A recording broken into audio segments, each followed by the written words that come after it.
பிள்ளைகள்லாம் போறாங்க, அவங்கள பேச வேண்டாம். காலையில தூங்கி எந்திரிச்சோன்னு ஒரு செய்தி, வேட்பாளர் வேட்புமனு தாக்கல் பண்ண போறாங்க. இப்ப இந்த தமிழக வெற்றி கழகத்துல அபிடவிட் எடுத்துட்டு போல வேட்புமனுவே இல்ல, ஒரு 10 பேர் போறாங்க. அந்த பிள்ளைகளுக்கு சொல்லி தர வேண்டாமா? நாங்கள் அதைத்தான் சொல்லுகிறோம். அரசியலை கற்றுக் கொடுக்காது, பிள்ளைகளுக்கு அதிகாரத்தை சொல்லித் தராது.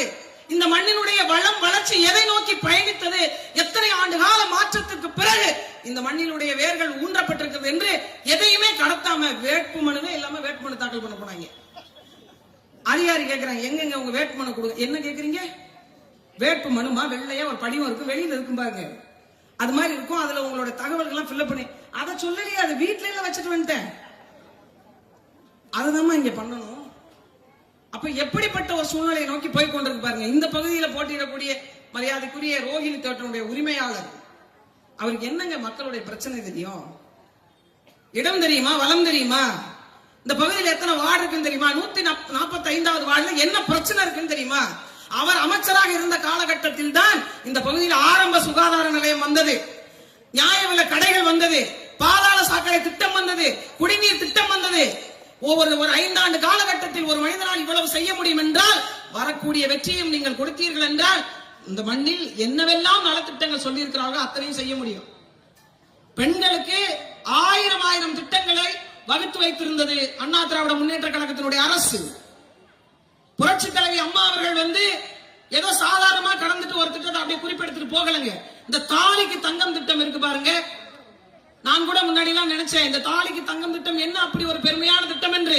ஆனால் கணவனை இழந்த, கணவனால் கைவிடப்பட்ட தனித்து வாழும் பெண்களுடைய குடும்பத்திற்கு அந்த 50,000 ரூபாயும் ஒரு பவுன் தாலியும் என்பது ஆக பெரும் நிதியாக அந்த இடத்துல இருந்தது. அந்த திட்டத்துல கைய வச்சாங்க. அந்த திட்டத்துல முதியோர் ஓய்வூதிய தொகை, எத்தனை பேருங்க இன்னைக்கு பிள்ளைகள் அம்மா அப்பாவுக்கு சோறு போடுறாங்க 60 வயசுக்கு மேல, அவர்கள் குடும்பத்தை ஓட்டுவதற்கே படாத பாடுபட்டுக் கொண்டிருக்கிறோம் என்று வருந்துகிறார்கள். அப்படி இருக்கும் பட்சத்துல அந்த முதியோர் ஓய்வூதிய தொகையை இந்த அரசு நிறுத்திச்சு. ஆம்பளை பிள்ளைங்க இருந்தா கொடுக்க மாட்டோம், ஏன்னா அவங்க இருந்து உங்களுக்கு நலத்திட்டத்தை செய்யணும். சரி, அவங்களுக்கு யாருக்கு வேலை கொடுப்போம், அதை பத்தி எல்லாம் எங்களுக்கு தெரியாதுங்க, அதெல்லாம் எங்களை கேள்வி கேட்காதீங்க என்று முதியோர் ஓய்வூதிய தொகையை இந்த அரசு நிறுத்தியது. ஒவ்வொரு நிலையிலும் போராட்டம். பெண் பிள்ளைகள் எங்கேயாவது பாதுகாப்பா இருக்க முடியுதாங்க? ஒரு குற்றம் நடக்குதுங்க, இந்த இடத்தில் தண்டனை கடுமையாக்கப்படும் என்ற ஒரு பயம் காவல்துறை மீது இருக்கா? தெருவுக்கு தெரு கஞ்சா விற்கிறாங்க. பள்ளிக்கூடம் போகின்ற பிள்ளைகளுடைய பையில் கஞ்சா பொட்டலத்தை தேடுகிறது என்றால் இந்த சமுதாயம் எதை நோக்கி போய் கொண்டிருக்கிறது என்று பாருங்க. இதே இந்த பகுதியில மெயின் சாலையில ஒரு மதுக்கடையை திறக்கிறாங்க, ஒரு டாஸ்மார்க் திறக்கிறாங்க. பொதுமக்கள் ஒன்று சேர்ந்து போராடுறாங்க. 10 நாள் அந்த டாஸ்மார்க்க மூடுறோம் சொன்னாங்களா இல்லையா? மூடிட்டாங்களா? பொதுமக்களுக்கு இடையூறு தருகின்ற இடத்தில் ஒரு டாஸ்மார்க் இருக்கு என்று போராடியும் கூட மூடாத இந்த அரசுக்கு நாம் மூடு விழா செய்ய வேண்டுமா வேண்டாமா? அதற்காகத்தான் அண்ணா திராவிட முன்னேற்ற கழகத்தினுடைய தலைமையிலான அரசை நிறுவ வேண்டும் என்று சொல்லுகிறோம். நீங்க சிந்திச்சு பாருங்க. தாத்தா மன்னர், அவருடைய மகன் மன்னர், அவருடைய பேரன் மன்னர், அவருடைய மகனும் இளைய மன்னராக முடிசூட்டப்படுவார். அதற்கு பேர் ஜனநாயகமா? ஒரு நாட்டு நட்டவருடைய மகன் இன்னைக்கு நாட்டு நடப்பை கவனிக்கக்கூடிய அடிப்படை விவசாய குடும்பத்திலிருந்து ஒரு தமிழனுடைய தலைமையின் கீழ் ஆட்சி வர வேண்டும் என்பதற்காக இந்த நிலத்தில் போராடி கொண்டிருக்கக்கூடிய புரட்சி தமிழர் எடப்பாடியாருடைய ஆட்சி வேண்டுமா என்பதை நாம் தான் முடிவு செய்யணும். யார் கையில் நாம் கொடுக்க போகிறோம் என்பதை. இந்த நிலத்தின் மீது அக்கறை கொண்ட மகன். அதனால்தான் நான் இருக்கக்கூடிய டெல்டா பகுதி மாவட்டங்களை பாதுகாக்கப்பட்ட வேளாண் மண்டலமாக அறிவித்து மீத்தேன் திட்டமாவது ஈத்தேன் திட்டமாவது என்று தூக்கி போட்டவர் நமது ஐயா அவர்கள். சிந்திச்சு பார்க்கணும், நாம யாருக்கு வாக்கு செலுத்துறோம், ஏன் வாக்கு செலுத்துறோம். நம்ம பகுதியில் போட்டியிடக்கூடிய வேட்பாளருக்கு ஒன்னும் இல்லைங்க. இப்ப எங்க அண்ணன் பேசினார், நான் வரும்போது, நான் கூட அங்க தூரத்துல வரும்போது நினைச்சேன், யாரோ பேச்சாளர் பேசிக் கொண்டிருக்கிறார் என்று. உண்மையிலே அப்படிதான் நினைச்சேன், யாரோ கொள்கை பரப்பு செயலாளர் பேசிக் கொண்டிருக்கிறார் என்று நினைச்சேன். வந்த பிறகுதான் தெரியுது, அங்க பார்க்கும்போது தான் தெரியுது, இங்க சட்டமன்ற உறுப்பினர் போட்டு பேசிக் கொண்டிருக்கிறார். இவ்வளவு தெளிவாக, இவ்வளவு மக்கள் பிரச்சனை புரிந்து, இவ்வளவு ஆற்றல் வாய்ந்த ஒருத்தரை நாம் சட்டமன்றத்துக்கு அனுப்பினாங்க நம்ம பிரச்சனை பத்தி பேசுவாரு. நான் சொல்லலங்க, இதுக்கு காப்பி ரைட்ஸ் நான் கிடையாது. எங்க அண்ணன் ராசா சொல்றாரு, அவருக்கு மூளையே கிடையாதுங்கிறாரு. நான் ஒருபோதும் அந்த மாதிரிலாம் விமர்சனம் பண்ணவே மாட்டேன். மரியாதைக்குரிய முன்னாள் முதலமைச்சர் அதனால அவர் அப்படி சொல்லக்கூடாது. ஆனா அவர் கட்சியில் இருக்க ஒருத்தர் சொல்ற அவருக்கு அறிவே கிடையாதுங்க என்று ஒரு ஆடியோ வெளியாயிருக்கு, பாத்தீங்களா இல்லையா? பேசுறார், கட்சியை கைப்பற்றுவதற்கு நான் தயாராகி கொண்டிருக்கிறேன் என்று பேசுறார். கட்சியே அந்த நிலைமையில தான் இருக்கு. அவர்கள்ட்ட மீண்டும் ஆட்சியை தந்தால் என்ன மாறும்? 10 லட்சம் கோடி கடன், அதை தாண்டி தமிழக அரசு சாதித்தது என்ன? என்ன சாதிச்சது? கொரோனா காலம் 4 ஆண்டு காலம் அல்ல 2 ஆண்டு காலம் நம்ம லாக்டவுன் மாட்டிக்கிட்டோம், வெளியே வர முடியல. மீதம் இருந்த அந்த 2 ஆண்டு காலத்துல ஒரு மனிதனால் 11 மருத்துவ கல்லூரிகளை இந்த மண்ணுக்கு கொண்டு வர முடிந்தது. 65க்கும் மேற்பட்ட கலை மற்றும் அறிவியல் கல்லூரிகளை கொண்டு வர முடிந்தது. 4 வேளாண் கல்லூரிகளை கொண்டு வர முடிந்தது. 4 சட்ட கல்லூரிகளை கொண்டு வர முடிந்தது. 2 ஆண்டு காலத்தில் 40,000 கோடி செலவு செய்ய முடிந்தது. கலால் வரி, சொத்து வரி, பத்திரப்பதிவு, எந்த வருமானமும் இல்லாத காலகட்டத்தில் கூட மக்களை கண்கலங்காம பார்த்திருந்த ஒரு மனிதன். ஏனென்றால் இந்த மண்ணிற்கு சொந்தக்காரர், இந்த மண்ணை நேசித்த பெருமகன் அவர். இதனால செய்ய முடிஞ்சது. நாம என்ன சொல்ல போறோம்? இப்ப சொல்லிட்டாங்க 2.0ங்கறாங்க. 2வே தாங்கல, 2வே இன்னும் எங்களுக்கு விளங்கல. இல்ல 2.0 என்ன கன்றாவியா இருக்குமோ தெரியல. 8,000 ரூபாய்க்கு ஒரு கார்டு, ஒரு கூப்பன் தருவாங்களா? இந்த கூப்பன் எப்ப தருவாங்க தெரியுமா? 2029 பாராளுமன்ற தேர்தல் வரும் பாருங்க. ஏன்னா இப்ப கொடுத்தாங்கல்ல, இந்த 1000 ரூபாய் பணத்தை கொஞ்ச நாளா கொடுக்க முடியல. தேர்தல் வரப்போகுதுன்னு என்ன பண்ணாங்க, 3000 ரூபாயா சேர்த்து போட்டாங்க. அந்த மாதிரி இந்த தேர்தல் வரைக்கும் நம்மளை கண்டுக்க மாட்டாங்க. 2029 தேர்தல் அப்ப இந்த 8,000 ரூபாய் கார்டு வரும்.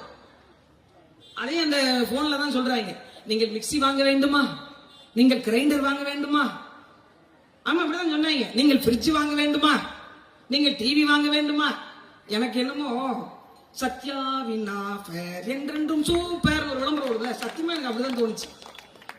ஒரு நலத்திட்டம் எப்படிங்க அறிவிக்கணும்? ஒரு நலத்திட்டம், நான் வந்தா வேலை வாய்ப்பை கொடுப்பேன், பெண்களுக்கான வாழ்வாதாரத்தை உறுதி செய்வேன், அல்லது இப்ப பேருந்தில் இலவசம் சொல்றேன், இப்ப பெண்களுக்கு கொடுத்தது போன்று ஆண்களுக்கும். எனக்கு ஒரு கிராமப்புறத்துல இருந்து ஒரு வேலைக்கு செல்லக்கூடிய ஒரு கொத்தனார், சித்தால் வேலை பார்க்கக்கூடிய, அன்றாட கூலி வேலை பார்க்கக்கூடியவர்கள் ஒரு நாளைக்கு 15 ரூபாய், 20 ரூபாயில இருந்து 30 ரூபாய் வரைக்கும் பேருந்து கட்டணம் போகுது. அதுக்கு அதை நான் கொடுக்குறேன், அது அவங்களுக்கு மிச்சமாகும் என்று இல்ல ஒரு ஃப்ரிட்ஜ் கொடுக்குறேன், ஒரு டிவி கொடுக்குறேன், ஒரு மிக்சி கொடுக்குறேன், அந்த தேவை பொருள் இருக்கு, இதை எடுத்து உங்க வீட்டுல சேர்க்கிறேன், நியாய விலை கடை பொருள் உங்க வீட்டுக்கே வரும்படி செய்யறேன், நிலம் வளம் சார்ந்த தொழிற்சாலை உருவாக்குறேன், அதுல உங்களுக்கு வேலை தர்றேன், நீர்நிலை குடிமராமத்து பணிகளை நான் சரி செய்து கொடுக்கிறேன். இப்படிதானே சொல்லணும். ஒரு கூப்பன் கொடுக்குறேன், நீங்க கடைக்கு போங்களேன், ஒரு 2000 ரூபாய்க்கு துணி எடுத்தீங்கன்னா உங்களுக்கு ஒரு பரிசு கூப்பன் இலவசம் எல்லா பெரிய கடையிலையும் தருவாங்க. இப்ப அந்த பரிசு கூப்பன் கொடுக்கிற கம்பெனி யார் தெரியுமா? திமுக தான். இதை நீங்க வாங்கி வச்சுக்கணுமா? நீங்க மிக்சி வாங்க போகணுமா, அந்த கூப்பனை கொண்டு போய் காட்டணுமா? அவர் இந்த இதுல மைனஸ் பண்ணிட்டு 2,500 ரூபாய் மிக்சிங்க, அதுல 2,500 ரூபாய் லெஸ் பண்ணியாச்சு, பேலன்ஸ் அமௌண்ட் இதுல இருக்கிற கூப்பன்ல குறிச்சு கொடுப்பாரா? என்ன நடக்கும்? இந்த ஐடியாவை கொடுத்தது யாரு தெரியுமா? எங்க அக்கா கனிமொழி. அங்கதான் கனிமொழி அக்கா. ஏன்னு கேளுங்க, விவசாயிகள்லாம் ஒன்று கூடி ஒரு கரும்பை உற்பத்தி செய்து ஒரு சர்க்கரை ஆலை வச்சிருந்தாங்க திருமண்டாங்குடியில. அந்த சர்க்கரை ஆலையை வெறும் 80 கோடி ரூபாய்க்கு வாங்கி சாராய ஆலையா மாத்தி வச்சிருக்காங்க அக்கா கனிமொழி. அவங்க வந்துதான் உங்களுக்கு டாஸ்மார்க் மூட போறாங்களா? சாராயம் தயாரிக்கிறதே அந்த அம்மா தான். இதை நான் சொல்லிவிட்டேன்னு என் மேல போய் கேஸ் கொடுத்தாங்க. போன 2024 பொண்ணு நினைக்கிறேன், வழக்கு கொடுத்தாங்க என் மேல. நான் பொது வழியில என்ன சொல்லிட்டேன், இந்த ஆலை உங்களுக்கு சொந்தம் இல்லைங்க, எனக்கு சொந்தம் இல்லைன்னு எழுதி கொடுத்துருங்க. ஏன்னு கேளுங்க, அது கிட்டத்தட்ட 2,000 கோடி சொத்து. 2,000 கோடி சொத்தை 80 கோடி ரூபாய்க்கு வாங்கியிருக்காங்க. அதுக்கு முழுசா இன்னும் பணம் கட்டல, 25 கோடியா 30 கோடியா தான் கட்டியிருக்காங்க. எழுதி கொடுத்துருங்க, நான் பொது வெளியில மன்னிப்பு கேட்கிறேன். இன்னைய வரைக்கும் எழுதுறாங்க. என்ன சொல்ல முடியாது பாருங்க, மக்களுடைய சொத்து. மக்கள் சொத்தை ஆட்டையை போட்டு ஒண்ணுமே இல்லாத ஒரு குடும்பம் இன்னைக்கு எந்த இடத்துல உட்கார்ந்து இருக்கு பாருங்க. அவரை நம்பி ஒரு பேங்க் ஒரு கடன் கொடுக்கலங்க, கார் லோனு. எப்படி வருத்தமா இருக்கா இல்லையா? இந்த பேங்க்ல நான் வன்மையா கண்டிக்கிறேன். ஒரு கார் லோன் வழங்கல தமிழ்நாட்டுடைய முதலமைச்சர். கார் இல்லைங்க, 80 கோடி ரூபாய் சொத்து காமிச்சிருக்கிறார். இவர்கிட்ட சம்பளம் வாங்குற ஒருத்தர். அப்ப ஓனரோட நிலைமையை பாருங்களேங்க. அது அதை விட பொறுமை. கையில காசு வச்சிருப்பாங்களே, கேஷ் இன் ஹேண்ட்னு சொல்லுவாங்க ஆங்கிலத்துல. கையில காசு 10,000 ரூபாய் தாங்க வச்சிருக்காரு. நான் சொல்லல, அவரே தேர்தல் ஆணையத்துல கணக்கு காட்டியிருக்காரு. வெறும் 10,000 ரூபாய் தான் வச்சிருக்காரு. கேசட் பேங்க் இருக்கு பாருங்க, பேங்க் 40,000 ரூபாய் வச்சிருக்காரு. மொத்தமாவே அவர் வச்சிருக்க பணம் 50,000 ரூபாய் தாங்க. 50,000 ரூபாய் தான். எப்படின்னா அடிச்ச கைப்பிள்ளைக்கே எப்படின்னா அடி வாங்கினவனுக்கு எப்படி இருக்குன்ற மாதிரி, சம்பளம் வாங்குறவற்றை 800 கோடினா சம்பளம் கொடுக்கறவற்றை எவ்வளவு இருக்கணும். ஆனா கணக்கு காட்டுறாங்க பாருங்க, எங்கள்கிட்ட கார் இல்ல, வடிவேல் பாக்கெட்ல கையை விட்டு இப்படி பண்ணுவா இருந்தீங்களா? எங்களெல்லாம் பார்த்தா உங்களுக்கு எப்படி தெரியுது? 2 வயசுல கார் குத்துனது. இங்க உட்கார்ந்து இருக்கிறவங்களுக்கு அப்பப்ப குத்தி இப்படி எப்படி 30-40 வருஷத்துக்கு மேல இருக்கும். இன்னும் நீங்க சொல்வதை நாங்கள் நம்பிக்கொண்டே உட்கார்ந்துருப்போம். எல்லா ரவிடவிட்டையும் எடுத்துருவோம். நாங்களும் எங்களுக்கும் தெரியும் என்ன செய்யணும், என்ன செய்யக்கூடாது, எதை பார்க்கணும், எதை பார்க்கணும். தமிழ்நாட்டு மக்களை அவ்வளவு முட்டாள்களாக இவர்கள் நினைத்துக் கொண்டிருக்கிறாங்க.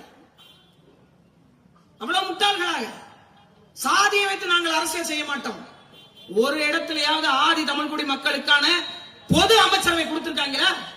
ஆதி தமிழ்குடி நலத்துறையை தவிர, அவங்க திராவிட வச்சிருக்காங்க, நான் தமிழ்குடின்றேன். அந்த துறையை தவிர இந்த மக்களுக்கு என்ன கொடுத்திருக்காங்க? நான் கூட பார்த்தேன், விடுதலை சிறுத்தை கட்சி எங்க அண்ணன் மரியாதைக்குரிய திருமாவளவன் அவர்களை நினைச்சா எனக்கு உண்மையிலே பாவமா இருக்கு. உண்மையிலே 2001 8 சீட்டுங்க, 25 வருஷத்துக்கு பிறகு இப்பயும் 8 சீட்டு. நீ சிந்திச்சு பாருங்க. 2001 8 சீட்டு, 2026 8 சீட்டு. 25 ஆண்டுகளாக அதே நிலைமையில் அந்த மக்களை வைத்திருக்கிறாங்க. காரணம் என்ன? அவன் வளர்ந்து விட்டால், கேள்வி கேட்டு விட்டால் அதிகாரத்தை நோக்கி புறப்பட்டு விடுவான் என்று. இன்னைக்கு திமுகவினுடைய குடும்பம் உட்கார்ந்து இருப்பதற்கான காரணம் சத்தியவாணி முத்து என்ற ஒரு மாபெரும் மனிதி. அவள் இன்றைக்கு மதிக்கப்படுகிறாளா திராவிட முன்னேற்ற கழகத்துல? அந்த பெண் ஆளுமை போற்றப்பட்டதா? சட்டமன்றத்திலேயே கருணாநிதி சரியில்லாத ஊழல் ஆட்சி செய்கிறார் என்று சொல்லிவிட்டு அமைச்சர் பதவியை தூக்கி எறிந்துவிட்டு போனவர் சத்தியவாணி முத்து. அதனாலேயே அவர் புறக்கணிக்கப்பட்டு தூக்கி எறியப்பட்டாங்க. எந்த பெண் ஆளுமை திமுக வளர்ந்துட்டாங்க? ஒரு பெண் எவ்வளவு வெறி கொண்டு பாய்ச்சலாக பாய முடியும் என்று வாழ்ந்து காட்டியவர் சமகாலத்தில் புரட்சி தலைவி அம்மா அவர்கள். நிறைய நேரம் நான் வந்து போயிருக்கேங்க. பொங்கல் பிள்ளையா பிறந்திருக்கவே கூடாதுன்னு, அதுவும் பிறந்துட்டாலும் அரசியலுக்கு வரக்கூடாது, பொதுவெளிக்கு வரக்கூடாது. பல ஏச்சுக்கள், பேச்சுக்கள், விமர்சனங்கள், அவதூறுகள் இதெல்லாம் நடக்கணும். ஏன் சட்டமன்றத்தில் விட்டுக்கிட்டு இவர்கள்லாம் பெண்களுக்கான உரிமை பேசுறாங்க. சட்டமன்றத்தில் விட்டுக்கிட்டு ஒரு பெண் என்றும் பாராமல் அவள் தலைமுடியை பிடித்து இழுத்து சேலையை உருவன கூட்டமா இல்லையா? இல்லையா? ஒரு கங்கணத்தை வைத்தார், அதுதான் பெண்களுக்கான தனித்துவம், ஆளுமை.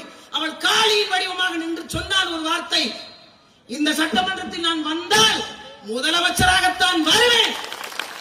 அதே போன்று வந்து காட்டினார். பல நேரங்களில் நான் மாற்று கட்சியில் இருந்த போது சரிதான், பல நேரங்களில் எனக்கான பலமாக அந்த பெண்மையை நான் நினைத்து பார்க்காத நாள் கிடையாது. அரசியலை கடந்தும் நேசித்த ஒரு பெருமகளாக புரட்சி தலைவி அம்மா அவர்கள் பல பேருக்கு எடுத்துக்காட்டாக இருந்திருக்கிறார். பெண்களுடைய வலிமையை கிராமப்புற அரசியல் இருந்து மேம்படுத்தி கொண்டு வந்தார். எல்லாரும் 33 விழுக்காடு, ஆனால் உள்ளாட்சி அரசாங்கத்தில் 50 விழுக்காடு பெண்களுக்கு கொடுத்து உள்ளாட்சி நிர்வாகத்தில் பெண்களுடைய பலத்தை பெற செய்தாங்க. எல்லாரும் கேட்பாங்க, நீங்க ஏங்க சட்டமன்றத்தில் கொடுக்கல? எங்கிருந்து பலம் தொடங்குது தெரியுமா? அடிப்படையில் இருந்து தொடங்க வேண்டும்.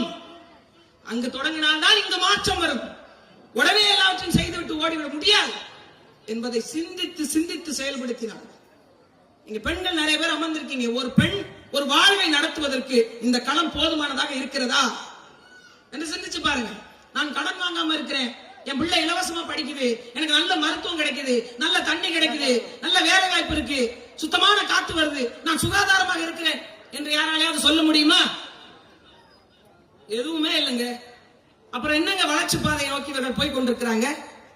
10,000 பள்ளிக்கூடங்களை இழுத்து மூடி இருக்கிறது இந்த திராவிட முன்னேற்ற கழகத்தின் அரசு. ஆனா ஒரு டாஸ்மாக் கடையை கூட மூடலங்க. சின்ன பிள்ளைங்க பார்க்கவே பரிதாபமா இருக்கு. 13 வயது, 14 வயது, 15 வயது பிள்ளைகள் குற்றச்சம்பவங்களை ஈடுபட்டு போய் உட்கார்ந்துருக்காங்க. கேட்டா கஞ்சா போதேங்க. தெரு தெரு வெத்தலவாக்கு கடை இருக்கிற மாதிரி தெரு தெரு கஞ்சா விற்பனை நடக்குது. இதே சென்னையில ஒரு பெரிய ஹோட்டல்ல நீங்க நம்ம நினைக்கிற மாதிரி இல்ல, மெத்தபெட்டமைன் ஒண்ணு விக்கிறாங்க. கல்கண்டு மாதிரி இருக்குங்க. அது அந்த பார்ட்டி நடக்குது, போதை பொருளுக்கான பார்ட்டி நடக்குது. இத கொடுத்தது யாரு அப்படின்னு கண்டுபிடிச்சு பாத்தீங்கன்னா திமுகவுடைய கவுன்சிலர். கள்ளக்குறிச்சி மரணம் சாராயம் வித்தது யாரு? திமுகவுடைய கவுன்சிலர். மரக்காணத்துல கள்ள சாராயம் வித்தது யாரு? திமுகவுடைய கவுன்சிலர். இப்ப ஒட்டுமொத்தமா இங்க எல்லாத்தையுமே நீங்க தான் செஞ்சு இந்த நாட்டை நாசமாக்குவது போதும், போதுங்க, கிளம்புங்க. அவர் கேட்கிறாரு, எங்களுக்கு 7வது முறையாவும் வாய்ப்பு கொடுங்க. 6 முறை நம்ம என்னங்க பண்ணிட்டோம்? மனசாட்சியோடு கொஞ்சம் பேசணும்ல. 6 முறை என்ன பண்ணிட்டோம்? ஒவ்வொரு ஆட்சி காலகட்டத்திலும் ஒரு சம்பவங்கள் நடந்திருக்கிறாங்க. ஒரு வளர்ச்சிகள், ஒரு நிறைகள், ஒரு குறைகள் நடக்கும். ஆனா இந்த மண்ணினுடைய வளத்தின் மீது இவர்கள் கொண்ட பார்வை என்ன? 2 ஆண்டு காலத்தில் ஒருவர் வந்து குடிமராமத்து பணிகளை மேற்கொண்டு போக வேண்டாம், அவருக்கு வாக்கு செலுத்த வேண்டாம், எதுவுமே சொல்லல. அவர் என்ன கொள்கை வைத்திருக்கிறார், என்ன கோட்பாடு வைத்திருக்கிறார், இது இந்த மக்களுக்கு என்ன நலத்திட்டங்கள் நடக்கும், அவர் மக்களுக்கான என்ன சிந்தனை இருக்கிறார், மக்கள் அணுக முடியாத ஒரு மனிதர் எப்படிங்க மக்கள் தலைவராக இருக்க முடியும்? இன்னைக்கு நீங்க போய் ஐயா எடப்பாடியாரை பார்த்துடலாம், எதிர்கட்சியாக இருந்தாலும் ஐயா ஸ்டாலினை போய் கூட பார்த்துலாம். ஆனால் மரியாதைக்குரிய விஜய் அவர்களை பார்க்கவே முடியாதுங்க. மக்கள் அணுகவே முடியாத ஒருத்தர் எப்படி மக்கள் தலைவராக இருக்க முடியும்? உங்கள் பிரச்சனைகளை புரிந்து கொள்ளாத ஒருத்தர். நான் மீண்டும் சொல்றேங்க, நான் தெளிவா சொல்றேன் பாருங்க. என் வீட்டிற்கு ஒரு வேலை செய்ய வர்றாரு. நல்ல வேலை செய்யறாங்க, நல்ல வீட்டை கவனிச்சுக்கிறாங்க, பாத்துக்கிறாங்க, போறாங்க. நான் சம்பளம் தர்றேன். சம்பளத்தை வாங்கி கொண்டு ஒரு 5 ஆண்டு காலம் 6 ஆண்டு காலம் அவர் நல்ல வேலை பார்க்கிறாங்க. வீட்டுல ஒருத்தராவே மாறிட்டார். அதுக்காக என் வீட்டை அவருக்கு எழுதி வைத்து விட முடியுமா? முடியுமா? என் வாரிசாக நான் சொல்லிவிட முடியுமா? என் கஷ்ட நஷ்டத்தில் பங்கெடுத்த என் பிள்ளைகள், என் அண்ணன் தம்பி, என் அப்பா அம்மாவிற்கு தானே என் சொத்தும் சொந்தம். நான் செத்து விழுந்து மடிந்தால் 15 நாள் காரியத்தில் என் வீட்டார் தானே அமர்ந்திருப்பார். எவ்வளவுதான் நான் தூக்கி தூக்கி படியில் வைத்திருந்தாலும் அவருக்கு 1 மணி நேர இரங்கல் மட்டும் தானே என்றால் நீங்கள் மக்களுக்கானவர் யார் என்று பார்க்க வேண்டும், சிந்திக்க வேண்டும். இளைஞர் பெருங்கூட்டம் எதற்காக இந்த அதிகாரம் என்பதை பார்க்க வேண்டும். வெறும் வாக்கை பிரித்து விட்டு போவதல்ல அரசியல். எளிய மக்களுக்கான அதிகாரத்தை நிறுவுவதற்கு பேர் தான் அரசியல். அந்த அதிகாரத்தை நிறுவுவதற்காகத்தான் இந்த ஏற்கனவே நாம் செலுத்திக் கொண்டிருக்கக்கூடிய மீது செலுத்திக் கொண்டிருக்கக்கூடிய ஆதிக்கத்தை வேறறுக்கத்தான் திராவிட முன்னேற்ற கழகத்தை தூக்கி எறிய வேண்டும் என்று சொல்லுகிறோம். நீங்க ஒரு அமைச்சர்கிட்ட போய் பேச முடியலங்க. பேருந்துல இலவசம் நாம கேட்கல, முதல்ல அவங்க தான் கொடுத்தாங்க. ஆனா அந்த அமைச்சர் வந்து என்ன பேசுறாரு? எப்படி போறீங்க? ஓசி பஸ்ல போறீங்களாங்கிறாரு. உண்மையிலேயே ஓசியில போற யார் தெரியுமா? அவருதான். அவர் போற வண்டி நம்ம பணம். அவருக்கு பிஏ அலவன்ஸ் கொடுக்குறாங்க, அது நம்ம பணம். அவருக்கு டிஏ அலவன்ஸ் கொடுக்குறாங்களா, அது நம்ம பணம். அவருக்கு ஓட்டுநர் கொடுக்குறாங்க, அது நம்ம காசு. அவருக்கு படி செலவு கொடுக்குறாங்க, அது நம்ம காசு. அவருக்கு சட்டமன்ற உறுப்பினரா இல்லைனாலும் பென்ஷன் வாங்குறாரு, அதுவும் நம்ம காசு. மொத்தமாவே அவர் தான் ஓசி. நம்மள கேட்கிறாரு ஓசி. நமக்கு அந்த கோபம் வர வேண்டாமா? 1000 ரூபாய் என்பது நான் கொடுக்கின்ற வரி பணத்திலிருந்து எனக்கு திருப்ப கொடுப்பது. ஆனா அவர் என்ன சொன்னா தெரியுமா? உங்களுக்கு 1000, உங்க பொண்ணுக்கு 1000, நீங்க 1000 ரூபாய் வாங்கி செல்போன்ல ரீசார்ஜ் செய்து கொண்டு போர்வை எடுத்துக்கொண்டு போய் பேசிக் கொண்டிருங்கன்னு ஒரு அமைச்சர் பேசினார். தமிழ்நாட்டில் இருக்க ஒட்டுமொத்த பெண்களுக்கும் கோபம் வந்திருக்கணும். ராமநாதபுரம் மாவட்டத்தில் பாசி எடுக்க போன ஒரு பெண்ங்க, பாசி எடுக்க போன ஒரு பெண் 6 பேரால பாலியல் வன்கொடுமைக்கு ஆளாக்கப்பட்டு தலையில கல்ல தூக்கி கொலை செய்யப்பட்டார். இந்த வழக்கை எடுப்பதற்கு யோசிக்குதுங்க ஆளு வர்க்கம். ஒரு குழந்தை மீதான பாலியல் வன்கொடுமை வழக்கை இவங்க எடுக்கல. வழக்கு உயர்நீதிமன்றம் போகுது. ஒரு அரசு என்ன செய்யணும்? இந்த வழக்கை எடுத்து நடத்துங்க. குற்றவாளி யாராக இருந்தாலும் தண்டிக்கப்பட வேண்டும் என்று சொல்லணுமா இல்லையா? உயர்நீதிமன்றத்துக்கு போய் இந்த வழக்கை விசாரிக்காதீங்க என்று சொன்னது திராவிட முன்னேற்ற கழகத்தினுடைய அரசு. எதற்கெல்லாம் நீதிமன்றம் போறாங்க பாருங்க. அப்ப இங்க என்னவாக நம்மளுடைய மக்களுடைய பிரச்சனை பார்க்கப்படுகிறது? நம் பொருளாதாரத்தின் மீது அக்கறை இல்ல, நம்மளுடைய வாழ்வியல் குறித்து அக்கறை இல்ல, நம் வளம் குறித்து அக்கறை இல்ல, இயற்கை நலன் குறித்து அக்கறை இல்ல. ஆனால் இந்த மண்ணை ஆள துடிக்கிறார்கள். எங்க அண்ணன் கணபதி கடந்த 5 ஆண்டுல இந்த தொகுதியில் என்ன செஞ்சார் சொல்லுங்க? ரேஷன் கடை கொண்டு வந்தாரா? பாதாள சாக்கடை திட்டத்தை சரி பண்ணாரா? தண்ணிய யாருக்கும் பிரச்சனை இல்லாம இலவசமா கொடுத்துட்டு இருக்கிறாரா? மருத்துவமனை ஆரம்ப சுகாதார நிலையம் கொண்டு வந்தாரா? இதெல்லாம் கொண்டு வந்தது இங்க உட்கார்ந்து இருக்க அந்த பெருமகன்.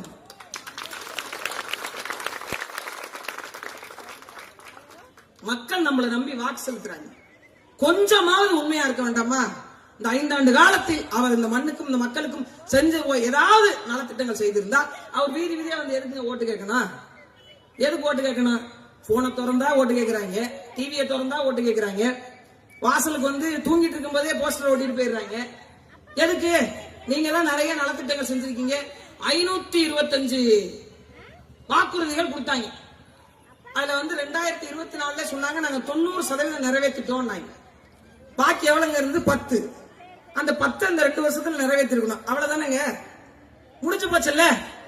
இன்னும் எத்தனை மக்களுக்கு நிரந்தர குடியுரிமை பட்டா இல்ல, இன்னும் எத்தனை மக்களுக்கு வேலை வாய்ப்பு இல்ல, இன்னும் கடன் சூழ்நிலையில் இருக்கக்கூடிய பெண்கள் அப்படியே தொடர்ந்து கொண்டிருக்கிறாங்க.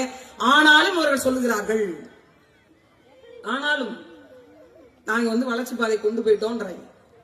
இன்னும் 5 ஆண்டு கொடுங்க. ஏன்னு கேளுங்க, இப்பதான் 9 தலைமுறைக்கு சொத்து சேர்ந்துருக்கு, இன்னும் 10ஆவதுக்கு சேர்க்கணும். இன்னும் 5 வருஷத்துக்கு கொடுத்தீங்கன்னா அவங்க 10க்கும் சேர்த்துருவாங்க. நாம எல்லாம் எங்க நிப்போம்? தெருவில் நிப்போம். காசு எங்க வச்சிருப்போம்? நம்ம அதிகபட்சமா காசு நம்ம கையில வந்துருச்சு, எங்க வச்சிருப்போம்? பீரோல வைப்போம். பீரோ நிரம்பிருச்சு, எங்க வைப்போம்? தனியா ஒரு பெட்டி வாங்கி பெட்டியில வைப்போம். பெட்டி நிறைஞ்சிருச்சு. கடுகு டப்பால கூட நம்ம காசு வைப்போம். இவங்க எங்க வச்சிருந்தாங்க தெரியுமாங்க? சவப்பெட்டியில வச்சிருக்காங்க, மார்ச்சரியில.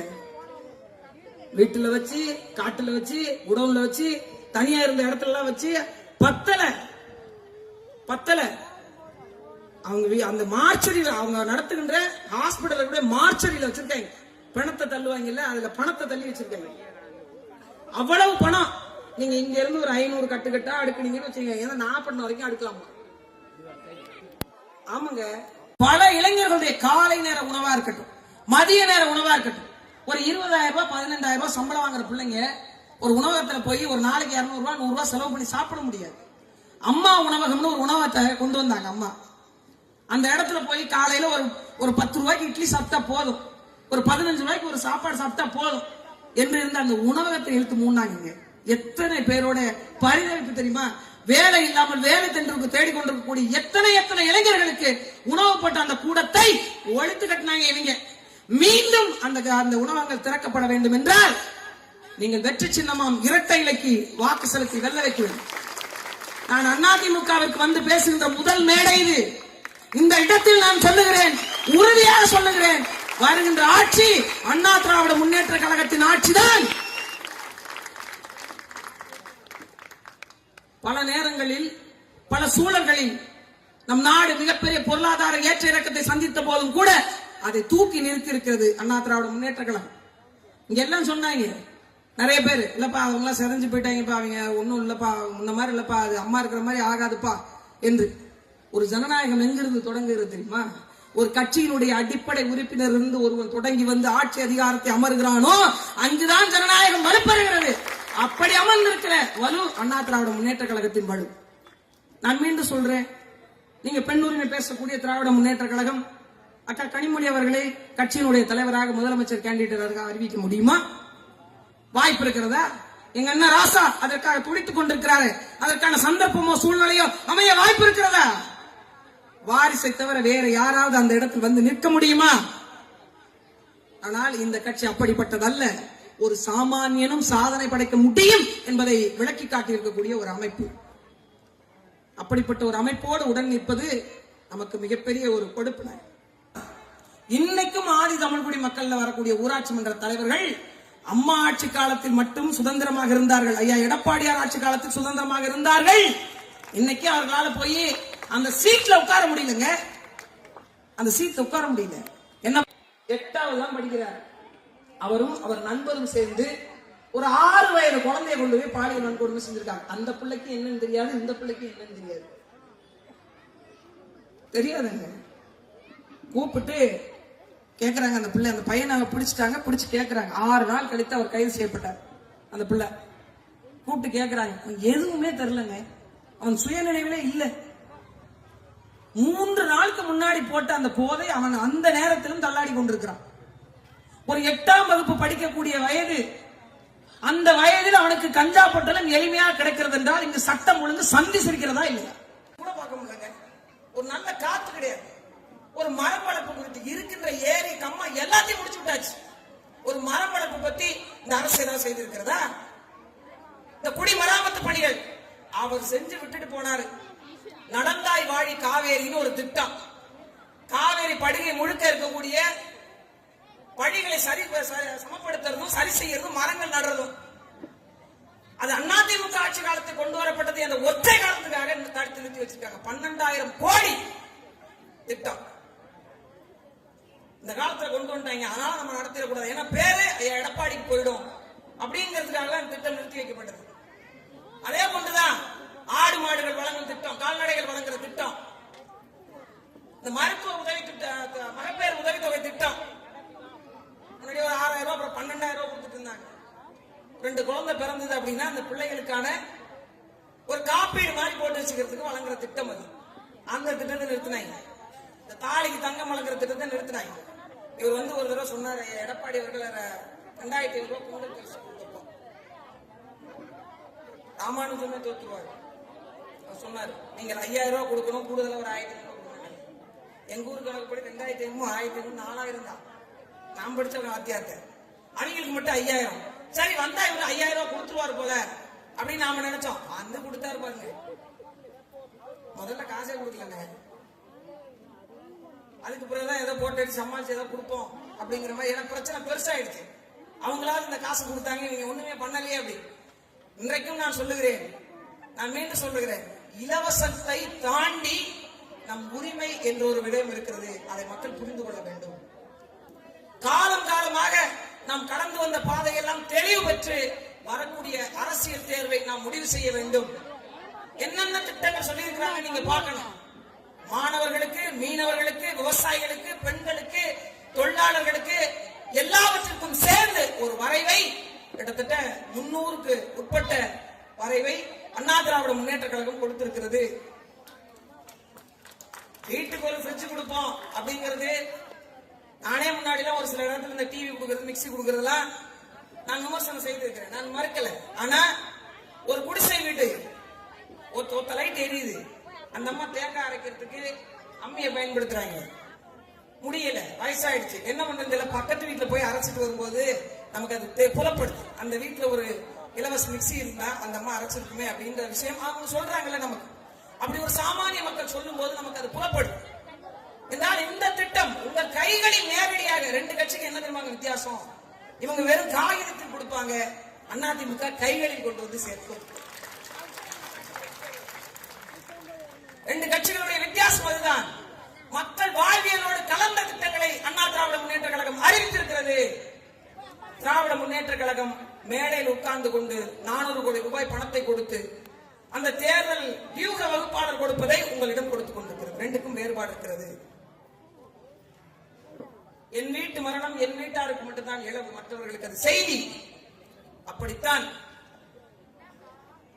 எல்லாம் உணர்ந்து வரக்கூடிய தேர்தலில் நீங்கள் வாக்கு செலுத்தி வலிமை பெற செய்யுங்கள். ஒரு சாமானிய மக்களால் என்ன செய்துவிட முடியும் என்பதற்கான ஆக பெரும் உதாரணமாக 2 ஆண்டுகளில் அநேகமான நலத்திட்டங்களை செய்து முடித்திருக்கக்கூடிய ஐயா எடப்பாடியார் அவர்களுக்கு வலு சேர்த்துக் கொடுங்கள். இந்த புரட்சி தமிழன் ஒரு சாமானிய மனிதன், சட்டமன்றத்தினுடைய மொத்தத்தையும் தாங்கி பிடிக்கக்கூடிய அளவிற்கான ஆளுமை பெற்றவர் என்பதை அவர் காட்டிக்கொண்டே இருக்கிறார் ஒவ்வொரு சூழ்நிலை. நீங்க வேணும்னா பாருங்க, இந்த பக்கம் திமுகவினுடைய முதல்வராக முன்னாடி இருந்த ஐயா ஸ்டாலின் அவர்கள் உட்காருங்க, கையில இருந்து பேப்பர் கொடுக்காதீங்க. இந்த பக்கம் வரக்கூடிய வருங்கால முதல்வர் ஐயா எடப்பாடியார் அவர்களை இந்த பக்கத்தில் உட்கார வைங்க, அவர்களிடையே பேப்பர் கொடுக்க வேண்டாம். தமிழ்நாட்டினுடைய தற்போதைய சூழல் குறித்தும் இதற்கு முன்னாடி நடந்த ஆட்சி கால சூழல் குறித்தும் நீங்கள் கேள்வி எழுப்புங்கள். 2 பேர்ல யார் பதில் சொல்றாங்கன்னு உங்களுக்கே தெரியும். இத்தனைக்கும் அவர் மிகப்பெரிய அரசியல் வியூகதாரியினுடைய மகன், இவர் ஒரு அடிப்படை விவசாயியினுடைய மகன். நீங்க சிந்திச்சு பார்க்கணும் யாருக்கானவர் யார் என்று. ஒரு விவசாய நிலம், ஒரு கரும்பு தோட்டம். எனக்கு தெரிஞ்சு கரும்பு தோட்டத்துல கான்கிரீட் போட்ட ஒரே கட்சி திமுக தான். நடக்க மாறாங்க, ரெட் கார்பெட் போட்டு நடக்கிறாங்க. நடக்க முடியாதான் தரையில, வயல்ல போனாதானே எப்படி அந்த இடம் பாறையா இருக்கா, சேரா இருக்கா, தண்ணி இருக்குமா, தண்ணி இல்லையா, தேவையா, தேவையில்லையா, நாத்து பறிச்சுட்டாங்களா, பறிக்கலையா, அது என்ன பயிர், ஏதாவது தெரியும். இவங்க கரும்பு காட்டுல கான்கிரீட் போட்டு அது ரெட் கார்பெட் போட்டா தான் நடப்பேங்கிறாங்க. இப்படி இருந்தா எப்படிங்க மக்களுடைய வலி புரியும்? எப்படி புரியும்? அதுக்கு கரும்பு காட்ட பாதி காலி பண்ணிட்டாங்க. இவர் நடந்து வர்றதுக்காக. இது எதுக்கு திரும்ப போனாரு? கரும்புக்கு இழப்பீடு கொடுக்க போனாரு. காட்டை காலி பண்ணிட்டாங்க. இவன் மொத்த காட்டுக்கே இழப்பீடு கொடுக்கணும். ஆனா நீங்க ஐயாவை இறக்கி விட்டு பாருங்களேன், வேட்டியை மடிச்சு கட்டிக்கிட்டு, நீங்க அருவா இருக்கு பாருங்க, அறுவடைக்கு வச்சிருக்கிறது வாங்கருவா, அதை வாயில வச்சுக்கிட்டு வேட்டியை மடிச்சு கட்டிட்டு இறங்குறாரு சேத்துல. ஏன்? அவரும் சேத்தில் கால் வைத்தார். அவரும் சேத்தில் கால் வைத்தவருடைய மகன். ஒரு விவசாயிக்கு தாங்க விவசாய பெருங்குடி மக்களுடைய வலியும் வாழ்க்கையும் தெரியும். அதனாலதான் சொல்றோம், அவரை தேர்ந்தெடுத்து வைக்க சொல்லி அவருடைய வழிகாட்டுதலாக இந்த மன்னனுடைய ஆக பெருமாற்றலாக இருக்கக்கூடிய அமைச்சரவையில் இடம் வகித்து அங்கம் வகித்து மக்களுடைய தமிழ்நாட்டின் ஒட்டுமொத்த மக்களுடைய பேச்சுக்காக பேசிய எங்கள் அண்ணன் பெஞ்சமின் அவர்களுக்கு நீங்கள் வாக்கு செலுத்தி வலிமை பெற செய்து வரக்கூடிய தேர்தல் விடியல் அரசு என்று சொல்லக்கூடிய விடிய அரசை தூக்கி எறிந்து அதிமுக அம்மையார் புரட்சித் தலைவி அம்மா அவர்களின் வாக்கின்படி விழுந்து விடாத வெற்றி சின்னமாம் இரட்டை சின்னத்திற்கு வாக்கு செலுத்தி வெற்றி பெற செய்து வலிமைமிக்க அடையாளத்தை மீண்டும் இந்த மண்ணில் உருவாக்க செய்யுங்கள். திராவிட முன்னேற்ற கழகம் ஓட ஓட இந்த மண்ணில் இருந்து விரட்டப்பட வேண்டும்.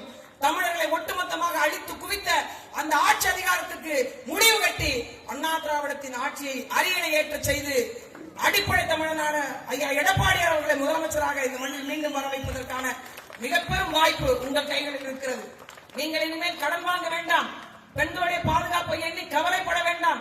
இந்த மண்ணுக்கான அனைத்து தேவைகளையும் யார் பூர்த்தி செய்வார்களோ என்று தேட வேண்டாம். கூப்பிட்ட குரலுக்கு ஓடி வந்து இருக்கக்கூடிய குரலாக எங்கள் அண்ணன் பெஞ்சமின் அவர்கள் நிற்பார்கள் என்ற உறுதித்தன்மையும் தந்து ஒரு வாய்ப்பை கொடுத்து வலிமை தந்து இந்த மக்களுக்கான நலத்திட்டத்தை செய்து முடிப்பதற்கான அருமையான சந்தர்ப்பம் இது. அதை பயன்படுத்திக் கொள்ள வேண்டும் என்று இங்க இருக்கக்கூடிய அனைத்து மக்களையும் வேண்டி விரும்பி கேட்டு மீண்டும் சொல்லுகிறோம், உங்களுக்காக நாங்கள், உங்களில் இருந்து நாங்கள் என்பதை மனதில் நிறுத்தி இரட்டை இலை சின்னத்திற்கு வாக்கு செலுத்துங்கள். அது சொல்லிடுறேன், அது மறந்துட்டேன். ஒரு முக்கியமான செய்தியை நான் சொல்ல மறந்துட்டேன். 100 கோடிக்கு மதிப்புள்ள ஒரு நிலம், கிட்டத்தட்ட 1 ஏக்கர் 4 சென்ட் நினைக்கிறேன், 14 சென்ட். அந்த இடத்தை ஒரு தனியார் கையகப்படுத்தி வைத்திருந்தாங்க. அண்ணனுடைய நிர்வாகம் இருக்கக்கூடிய காலகட்டத்தில் அண்ணன் மிக சிரமத்திற்குள்ளாக்கப்பட்டு அந்த நிலத்தை மீட்டெடுத்தார். ஒரு தனியார் நிறுவனம் ஒரு பொதுமக்களுக்கு சொந்தமான இடத்தை எப்படி வைத்திருக்க முடியும் என்று மீட்டெடுத்தார். இன்னைக்கு அந்த நிலத்தை பொதுமக்கள் பயன்பாட்டிற்கு பயன்படுத்த முடியாத அளவிற்கு வைத்திருக்கிறது திமுக அரசு. மொத்தமாகவே பஞ்சமி நிலம்னு ஒண்ணு இருந்தது, வெள்ளக்காரன் கொடுத்துட்டு போனது. அடிப்படையாக பாழ்பட்ட மக்கள் என்று சொல்லக்கூடிய உரிமை மறுக்கப்பட்ட மக்களுக்கு அவருடைய வாழ்வாதாரத்துக்காக கொடுக்கப்பட்ட பஞ்சமி நிலங்கள். அந்த பஞ்சமி நிலத்தில் தான் முரசொலி ஆபீஸே இருக்காங்க. வழக்கு இருக்கு, வழக்க எங்க ஆபீஸ் அது இல்லைங்க அப்படின்னா டாக்குமெண்ட் கொண்டு காட்டணும். வழக்க நடத்தாதீங்க, இவங்களுக்கு அதான் வேலையே. வழக்க நடத்தாதீங்க என்று ஒரு குற்றச்சாட்டு இருக்கு, அதுக்கு நம்ம பதில் சொல்லுவோம் என்று இல்ல. ஆயிரக்கணக்கான ஏக்கர் பஞ்சமி நிலங்கள் இவர்கள் கையில் தான் இருக்கு. அதே போன்று இந்த நிலத்தை மீட்டு கொடுத்த எங்கள் அண்ணன் பெஞ்சமின் அவர்கள் அதே நிலத்தை பொதுமக்களுக்கு கொடுப்பதற்கான ஒரு சரியான சந்தர்ப்பம் இந்த தேர்தல். வாக்கு செலுத்துங்க, வலிமை தாங்க. வென்றவர் மீண்டும் வந்தால் இன்னும் நன்றாக இருக்கும் என்று அவர் இந்த நிலத்தை புரிந்து வைத்திருக்கக்கூடிய மகனாக உங்களிலிருந்து ஒருவராக வந்திருக்கக்கூடிய அருமை அண்ணன், ஒரு மாபெரும் மனிதர், ஒரு எளிமையான குரலுக்கு சொந்தக்காரர், மக்களுடைய குரலை கேட்கக்கூடிய அளவிற்கான நெருக்கத்தில் உள்ளவர். ஒரு முறை பேசும்போதே நமக்கு தெரிஞ்சிடும், இவங்க ஒரு அதிகார தோரணையில பேசுறாங்க. நான் புதிது, இந்த கட்சிக்கு புதிதான் சொன்னேன், இதான் என்னுடைய முதல் மேடை. இந்த இடத்துக்கு நான் வரும்போது அவர் ஒரு மாவட்ட செயலாளர், முன்னாள் சட்டமன்ற உறுப்பினர், முன்னாள் அமைச்சர், அவர் என்னுடைய அழைப்புக்கு வரணும்னு ஒன்றும் இல்லை. அவர் உங்களோட பிஏ விட்டு பேச சொல்லலாம், பகுதி செயலாளர், தொகுதி செயலாளர், யாராவது பேச சொல்லியிருக்காங்க. அவரே நேரடியாக வந்து பேசிட்டு, தங்கச்சி நீங்க எங்களுக்கு வந்தாகணும். நான் முதல் குரலே கேட்டேன், உண்மையிலே சொன்னேன், ரொம்ப சின்ன வயசா இருக்கீங்களோ அப்படின்னு நினைச்சேன்.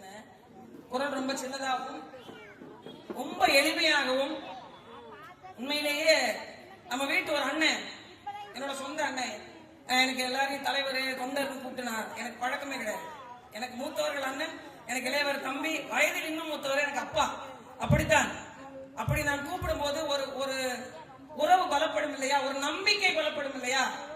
ஒரு மாற்று கட்சிக்கு வந்திருக்கிறோம், இவங்க நம்ம எப்படி நடத்துவாங்க என்ற எந்த சந்தேகமும் இல்லாத அளவிற்கு அவருடைய குரல் இருந்தது. அவர் வரவேற்ற விதம், அவர் என்னை பார்த்த விதம், எங்க 2 பேருக்கு ஒற்றுமை. பாத்தீங்களா, நாங்க 2 ஒரே மாதிரி இருக்கோம். இப்படி மாத்தி எடுத்துலாம் எல்லாத்தையுமே சொன்ன நம்புவீங்க இல்லைங்க.